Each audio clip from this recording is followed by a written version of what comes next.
Namun setelah hasratnya si Rahmat ini memuncak, ingin lebih dan lalu meminta kepada si Eno untuk gituan. Namun di situ Eno menolak. Tak sengaja dia berpapasan dengan si Rahmat yang tadi si Rahmat ini yang keluar dari kosannya si Eno ini. Lalu ini yang benar-benar tragis. Dimasukkanlah gagang cangkulnya itu ke si Eno, didorong menggunakan kaki sampai tembus.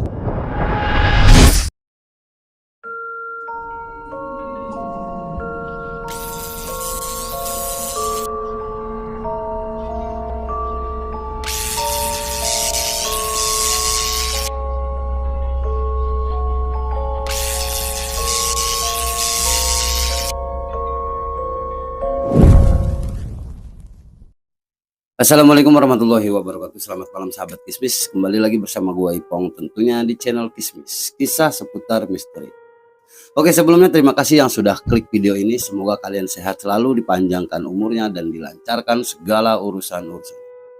Oke, jadi di malam kali ini gua lagi di segmen kisah tragedi, di mana pada waktu tahun 2016 telah terjadi kisah kriminalitas yang menimpa salah satu korbannya adalah wanita, yaitu yang bernama Eno Farha. Eno meninggal menjadi korban dan juga pewafatan oleh 3 remaja yang salah satunya itu adalah kekasihnya sendiri.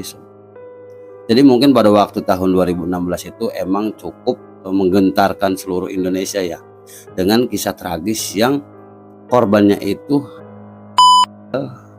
dengan dimasukkan gagang cangkul ke alatnya sob. Gila. Oke, sebelum ke ceritanya nih, gua disclaimer dulu. Sebelumnya gua tidak bermaksud untuk membuka luka lama. Hanya ini sebagai menjadi pelajaran untuk kita semua.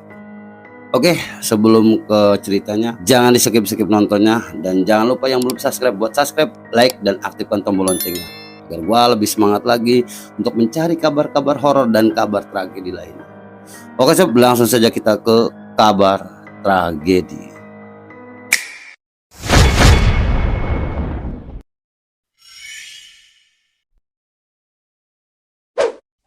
Oke, jadi sebelum ke kronologinya, gue ingin menceritakan sedikitnya latar belakang tentang Eno ini sob. Eno Parihah yang biasa dikenal dengan nama Eno, lahir pada 6 Oktober 1997, Kampung Bangkar, Lebakwangi, Kota Serang, Banten. Nah, Eno ini anak ketiga dari 7 bersaudara, dari pasangan Bapak A dan Ibu M. Eno emang menurut teman-temannya dikenal sangat baik, ramah, dan juga pekerja keras. Eno ini lulus sekolah pada tahun 2015 dan beliau merencanakan untuk langsung kerja karena agar bisa membantu keluarganya sob. Singkat cerita, Eno melamarlah kerja kemana-mana sob. Dan pada suatu hari itu Eno diterima di salah satu perusahaan pabrik di daerah kota Tangerang, Banten sob. Karena jarak rumah dan tempat kerjanya itu jauh sob, si Eno ini memutuskan untuk tinggal di mes karena kebetulan di tempat kerjanya itu disediakan mes sob. Mes untuk perempuan dan untuk laki-laki. Singkat cerita, ditempatkanlah Eno di salah satu operator di tempat kerjanya itu sob. Nah, setelah sekian lama, teman kerjanya Eno ini yang mungkin dari setiap harinya ketemu dan juga beraktivitas bersama di tempat kerjanya itu menaruh isi hatinya kepada Eno. Dia suka kepada si Eno ini. Imam ini adalah salah satu pelakunya sob. Imam yang diduga sakit hati karena ditolak cintanya sama si Eno. Nah, pada waktu itu si Imam ini mengungkapkan isi hatinya kepada Eno bahwa ya si Imam ini sukalah sama si Eno gitu. Karena ya mungkin dengan Eno ini cukup menarik gitu sob, cantik juga gitu. Dan pada akhirnya menembaklah si Eno ini. Eno, selama ini sebenarnya aku tuh suka sama kamu. Nah, mendengar ucapan si Imam ini, ternyata si Eno kaget sob dan menolaknya. Karena memang benar si Eno juga tidak suka gitu sama si Imam. Dan akhirnya menolak, tapi dengan cara halus si Eno ini menolaknya. Dan Eno pun beralasan untuk tidak mau berpacaran dulu sob. karena ya ingin fokus kerja untuk membantu keluarganya. Nah, setelah mendengar balasan ucapan dari si Eno, si imam ini, dia mungkin kan ada peluang lah, karena si Eno ini dengan alasannya ingin fokus kerja untuk membantu orang tuanya. Di situ imam ini berusaha untuk mencari perhatian sob, dengan mengirimkan SMS setiap hari, dengan memberikan perhatian setiap hari kepada si Eno. Ternyata si Eno ini berbanding terbalik pikirannya sob, dari menurut si imam gitu. Malah si Eno ini kesal karena setiap hari di SMS-in, diperhatiin, karena emang orang yang nggak suka dikasih perhatian ya percuma dong gitu. Nah, pada akhirnya si Eno ini mengabaikan lah pesan-pesan si imam ini, sampai pada waktu akhirnya si imam berpikir yang tadinya dia suka dan berbalik lagi menjadi benci. Ih, gila sombong amat sih ini cewek. Dia diperhatian dikit emang nggak pernah balas gitu tuh, dia mengabaikan pesannya. Dan ketika berjalannya waktu, Eno ini ketika saat pulang kerja ketemulah sama salah satu gerombolan, mungkin ada anak-anak nongkrong gitu sob yang di situ. Nah, si anak tersebut adalah Rahmat. Si Rahmat ini adalah salah satu pelakunya juga. Ternyata si Rahmat ini suka sama si Eno dari pandangan pertama, dari pertama kali melihat gitu. Lalu disamperinlah si Eno ini dan berkenalan ya layaknya orang berkenalan. Boleh kenalan enggak gitu ya, boleh minta nomor handphonenya enggak. Dan pada akhirnya si Eno ini mengasihlah nomor handphonenya ke si Rahmat ini sob. Namun si Eno ini berkenalan dengan si Rahmat bukan dengan sebutan nama Eno, namun dengan nama Indah gitu, nama samarannya gitu mungkin yang dipakai dengan sama si Eno ini. Ya saya Indah, oh ya saya Rahmat. Nah, disitulah dia pertukaran nomor handphone. Nah, seiring berjalannya waktu, kabar-kabaran lah dia melalui SMS gitu.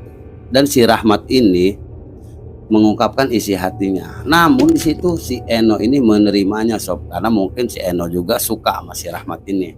Diterimalah dan berhubunganlah dia gitu, menjalin hubungan kekasih pada waktu itu. Namun hubungannya ini melalui SMS doang gitu sob, tidak pernah ketemu dalam 1 bulan itu. Dan pada waktu akhirnya si Eno ini meminta untuk ketemu, dan si Rahmat juga pengen ketemu. Yang ayolah kita ketemu, udah lama nih nggak ketemu, kangen gitu.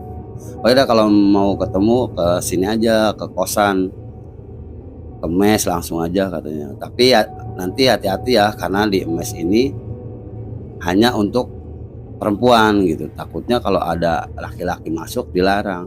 Pas di waktu malam itu datanglah si Rahmat ini ke mesnya si Eno, dengan karena pintu mesnya itu kan buka tutup itu dari dalam. Nah, kebetulan waktu itu ada kebuka sedikit, lalu langsung aja nih si Rahmat ini masuk menuju kamar kosnya si Eno ini. Nah, singkat cerita karena di situ sepi dan berduaan, saling mengobati rasa kangen dan bercumbulah di situ sesekali gitu dia, si Eno dan si Rahmat ini. Namun setelah hasratnya si Rahmat ini memuncak, ingin lebih sob, dan lalu meminta kepada si Eno untuk gituan. Namun di situ Eno menolaknya karena nggak mau, takut hamil. Nah, singkat cerita karena dengan kekesalan si Eno, si Rahmat ini, karena mungkin hasratnya lagi memuncak lalu ditolak oleh si Eno, kesalah dia dan lalu keluar, mungkin ingin merilekskan pikirannya gitu. Nah, di malam itu juga si imam sama si Arifin ini sedang ngobrol atau berbincangan di kosan pria. Nah, memang di situ sebelahan gitu, kosan perempuan dan kosan laki-laki. Nah, selang 30 menit si imam ini dengan Arifin ini ngomong tentang masalah si Eno. Gila katanya si Eno, gua nembak ditolak, terus lagi gua kasih perhatian malah nggak dibalas, jual mahal banget sih. Nah, kebetulan si Arifin ini juga pernah mengalami hal yang sama yang dirasakan oleh si imam. Pernah ditolak si Eno saat dia menembak. Apalagi si Arif ini pernah dikatakan si kopi pahit, kopi hitam pahit ya, mungkin dengan warna kulit hitam gitu sob. Nah, setelah berbincang lama, berniatanlah mereka untuk mengasih pelajaran kepada si Eno ini, sob, si Arifin sama si Imam. Nah, ketika berbincang-bincang, ya udahlah, ayo kita habisi aja nih si Eno. Nah, berniatanlah dia dan keluar menuju kosannya si Eno ini. Tak sengaja dia berpapasan dengan si Rahmat yang tadi si Rahmat ini yang keluar dari kosannya si Eno ini, karena ya mungkin dia kesal, yang sebelumnya tadi gue ceritain itu dia kesal karena hasratnya tidak terpenuhi, dan lalu dia keluar berpapasanlah dengan si Imam dan si Arifin ini. Di situ ditegurlah, diinterogasi si Rahmat ini sama si Imam. Lo ngapain di sini? Ini kan kosan perempuan. Ngapain lo ada di kosan perempuan? Gua habis ketemu pacar gua, katanya. Indah namanya. Indah. Nah, si Arifin ini kan sama si Imam nggak tahu, nggak ada yang namanya perasaan, nggak ada yang namanya Indah di kosan ini gitu. Lalu si Rahmat ini menjelaskan, iya bener kok ada nama Indah di dalam, karena memang setahunya si Rahmat ini Eno itu adalah Indah. Ayo, katanya, kalau misalkan nggak percaya saya antar ke kosannya, ke mesnya gitu. Ya langsung diantar dia ke mesnya si Eno ini, dan ini coba tuh lihat di dalam ada enggak, diintip aja dari jendela. Nah, diintip dari jendela ternyata ada, sob. Oh iya bener lah, makin sakit hati lagi lah si Imam ini. Ngomongnya kan alasannya sama si Imam ini bahwa dia tidak ingin pacaran karena ingin fokus kerja untuk keluarganya, tapi dia berhubungan dengan laki-laki lain gitu. Wah, berarti kan lebih ini lagi tuh perasaannya si Imam ini, lebih kesal lagi gitu sama si Eno. Wah, udah berniat-niat gitu tuh, udah bulat niatnya, tujuannya itu untuk si Eno, untuk membeli pelajaran si Eno. Setelah mendengar kejelasannya si Rahmat ini, lalu si Imam ini mengajak ke si Rahmat, ayo lo ikut, ayo lo ikut, kita iniin si Eno. Lah, lalu si Rahmat ini, oh iya bang, gue juga lagi kesal nih sama dia, pengen gituan nggak dikasih, kata. Kesal banget gue. Oh, udahlah, langsung di situ tuh mereka berniat untuk melakukan kekejian itu, sob. Nah, setelah itu dibukalah pintunya. Kebetulan waktu itu pintu kamarnya itu tidak dikunci, sob. Nah, masuklah si Imam itu. Setelah mereka masuk, si Eno ini sedang tertidur pulas dan tidak tahu ada orang masuk, dengan pakaian dalam doang dan juga tank top. Ditutuplah muka si Eno ini dengan bantal oleh si Arifin, dan setelah dibungkam dengan dia teriak-teriak, ya alasannya agar tidak teriak, di cara bergiliran. Oh, gila. Astagfirullah. Lalu si Rahmat ini keluar untuk mencari pisau gitu, sob. Ya, di dapur ternyata tidak menemukan pisau. Dia menemukan cangkul yang ada di sebelah kompor itu, sob. Di bawah lah cangkul. Dikasihkan ke si Imam ini. Ternyata suruh si Eno ini menggunakan gagang cangkul itu, sob, di dan bagian itu, sob. Ketika saat itu juga si Eno ini, sob, sampai si Rahmat ini ngeri dan mual gitu, yang ada di si Eno ini, yang keluar di si Eno ini dengan begitu banyaknya. Keluarlah sejenak si Rahmat ini, lalu kemudian si Rahmat ini masuk lagi ke kamarnya, dan ternyata dicek lah, katanya belum, coba dah dicek sama si Rahmat ini, ternyata masih bernapas. Nah, lalu ini yang benar-benar tragis, sob. Dimasukkanlah gagang cangkulnya itu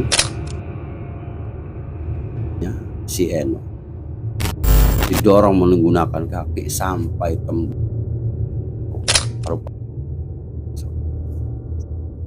Astagfirullahaladzim, ada yang sejam itu orang dan juga punya berpikiran seperti itu. Astagfirullah. Setelah si Eno tak berdaya, Tidak puas dari situ, si Rahmat mengenjara barang-barangnya si Eno ini, mengambil semua barang-barang si Eno, termasuk handphone juga barang-barang yang berharga lain. Nah, setelah selesai melakukan itu sob, si Rahmat, si imam ini bercuci tangan di kamar mandi untuk menghilangkan ada di tubuhnya itu, yang ada di tangannya sob. Setelah itu mereka itu meninggalkan kosan si Eno itu dengan mengunci dari luar. Jadi si pintunya itu digembok dari luar sob. Dan mereka pulanglah ke tempatnya masing-masing. Keesokan harinya temannya Eno itu mencari si Eno, kok tidak masuk kerja. Diteleponin sama mereka itu tidak ada respon dan tidak aktif. Lalu berniatlah dia untuk mendatangi kosannya gitu. Dia udah berpikiran yang tidak enak gitu sob. Nah, temennya si Eno ini datanglah ke kosannya si Eno ini sob. Dengan pintu terkunci dari luar, semakin curiga dia sob. Ada apa-apa yang menimpa ke si Eno ini. Lalu temannya si Eno ini memanggil teman laki-lakinya untuk bermaksud mendobrak pintu kamar kosannya si Eno ini sob. Didobraklah pintu itu dan ditemukanlah sosok si Eno sudah astagfirullahaladzim, benar-benar emang setengah iblis pelakunya itu sob. Nah, lalu laporlah ke pihak kepolisian temannya si Eno ini untuk melaporkan bahwa ada kasus pewafatan terhadap temannya tersebut. Dan tidak menunggu lama, pihak kepolisian berhasil menangkap salah satu pelakunya, yaitu Rahmat, yang sebagai kekasihnya si Eno tersebut, dengan mencari informasi melalui handphone yang dibawa si Rahmat tersebut. Setelah si Rahmat ini ditangkap dan kemudian dia menceritakan bahwa dia tidak sendirian melakukan perbuatan ini dengan dua orang, si Arifin dan si Imam ini, pihak kepolisian berhasil meringkus ketiganya. Imam dan Arifin ini dijatuhkan dan divonis umur hidup sob di penjara. Namun si Rahmat ini, si kekasihnya si Eno ini, divonis hukuman 10 tahun di penjara karena dengan alasan di bawah umur. Karena memang pada waktu itu umur si Rahmat ini 15 tahun. Nah, dari kisah ini mungkin kita menjadi diambil pelajarannya saja sob ya. Karena emang kita diharuskan nih sebagai laki-laki menerima kenyataan gitu. Kalau misalkan ya kita suka sama orang yang tidak suka dengan kita, ya mesti dipaksa seperti apapun gitu, nanti berujungnya kan tidak baik juga. Kita tidak bisa memaksakan sesuatu yang tidak bisa dipaksakan gitu. Nah, oke, mungkin dari cerita ini sungguh tragis ya, dan sungguh gimana ya membahasnya, nggak bisa berkata-kata gitu. Nah, jadi setelah diperiksa tim medis jasadnya Eno ini, ternyata banyak sekali luka-luka yang terdapat di si Eno ini. Dari rahang pipi yang patah, dari tulang leher juga yang patah. Nah, yang lebih sadisnya ini sob, si gagang cangkulnya ini menancap sob, sampai paru-parunya. Gila, gagang cangkul segede dan sepanjang itu dimasukkan perempuan sampai menancap ke, nggak bisa ngebayangin. Oke, mungkin itu saja kabar tragedi di malam ini ya sob ya. Semoga kita bisa mengambil pelajarannya dari kisah tersebut. Oke, terima kasih ya. Jangan lupa nih buat yang belum subscribe, buat subscribe, like, dan aktifkan tombol loncengnya agar gue lebih semangat lagi mencari kabar-kabar tragedi dan kabar terhoror. Oke, assalamualaikum warahmatullahi wabarakatuh.